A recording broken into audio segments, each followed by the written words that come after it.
making Pan Asian spicy chicken skewers, and I'm going to be making them on the charbroiler, and it's a really great feature of the BlueStar, and it's really great in the winter because it gets really cold, especially in Chicago. It gets snowy, and it's really hard to grill outside, so it's really cool to have it built in inside. It's super powerful, and it cooks evenly with nice, powerful heat.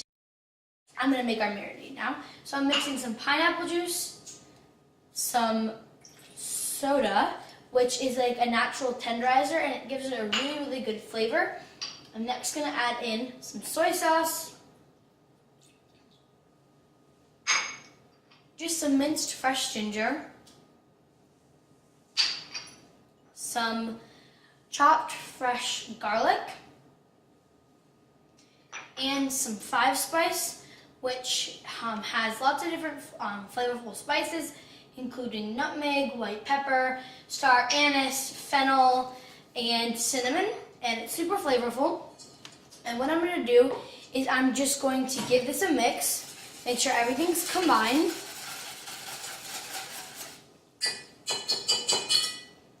And then typically what I would do is I would take my chicken, which is chicken breasts, and I would put up to 12 pieces in this and leave it in the fridge for about 4 hours. You can do it for much longer, like overnight, but I think 4 hours is definitely the minimum that you can leave it for. And I made some earlier today, and it's in the fridge, and it's been sitting for about 4 to 5 hours. And so basically this helps with all the flavors are in the chicken, and so every time you take a bite, it's super flavorful, and it's not just the glaze. First things first, what I'm going to do is make sure my chicken is nice and all the excess marinade has dripped off, and I'm going to take the chicken out, and each piece I'm just going to make sure it's nice and not too wet, and I'm just going to take each piece out. I usually like to take 2 skewers and put them into 3 pieces of chicken so they stay together. And this is 3 skewers that I'm going to make. It's typically the amount I like to put on the grill at a time. And it's super important that once you use a cutting board with raw chicken or anything really raw, you should definitely take it away right away so there's no mistakes of chopping more ingredients on there, because it is raw chicken, and that's salmonella, just everything could go bad there. So I'm going to kind of roll up the side that's more, that kind of hangs down and is thinner.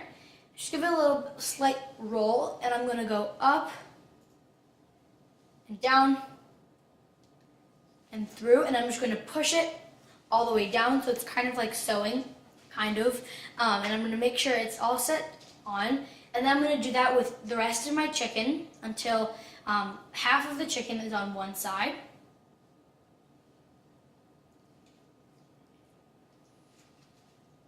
And this is a pretty important step to make sure it's going to cook nice and evenly. Just going to put my last piece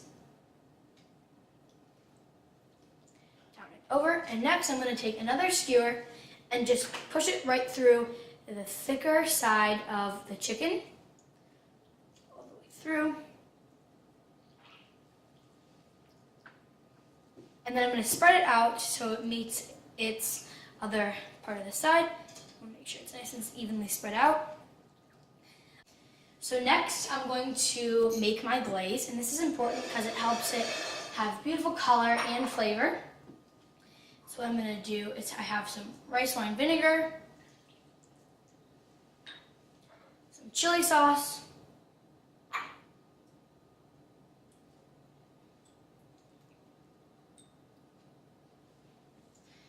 and some hoisin sauce. Just going to give that a whisk until it's well combined. I'm going to salt and pepper it. Just a light amount on both sides.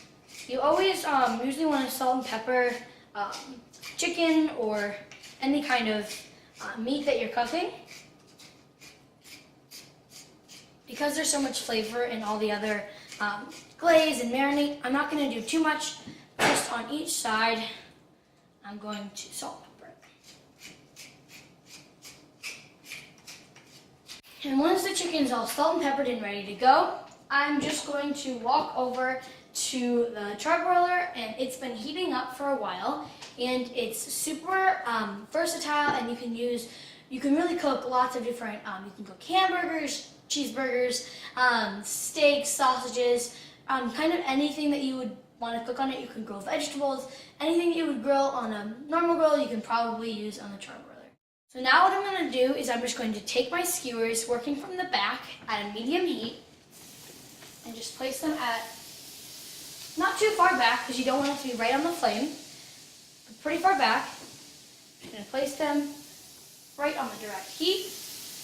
Try to spread out the skewer as much as I can with even spacing. Just going to put it face down. I'm going to put it on the side where most of the chicken and the strings of the chicken are kind of coming down, and the more clean side is going to start going up. And you want to make sure that you put it down so that it doesn't get too, nothing's really hanging down. So you want to go left to right so that everything just stays on top of the grill. You're just going to kind of keep watching it. After a little bit of time, not too much, just like a minute or so, you're going to want to take your glaze and just put a pretty generous amount over each piece of chicken.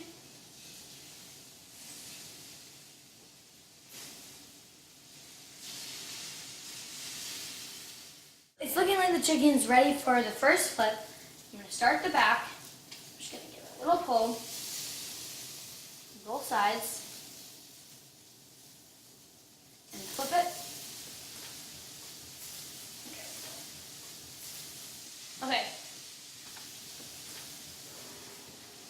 And now what I'm going to do is just glaze this side, and it's okay if it's a little bit undercooked on this side because we're going to re-flip it one more time. You want to make sure you get it in all the little crevices of the chicken.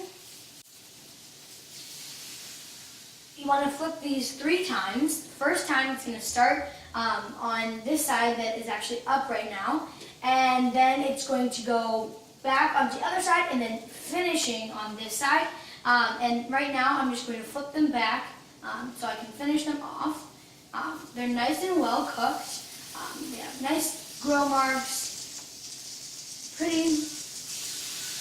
They're so tender because of the marinade that you had, and we're just going to let these cook. You're not going to want to reglaze them. They're super easy and delicious to make and delicious to eat as well. And thank you so much for coming into my kitchen and watching me cook on my customized BlueStar range. Hope to see you soon.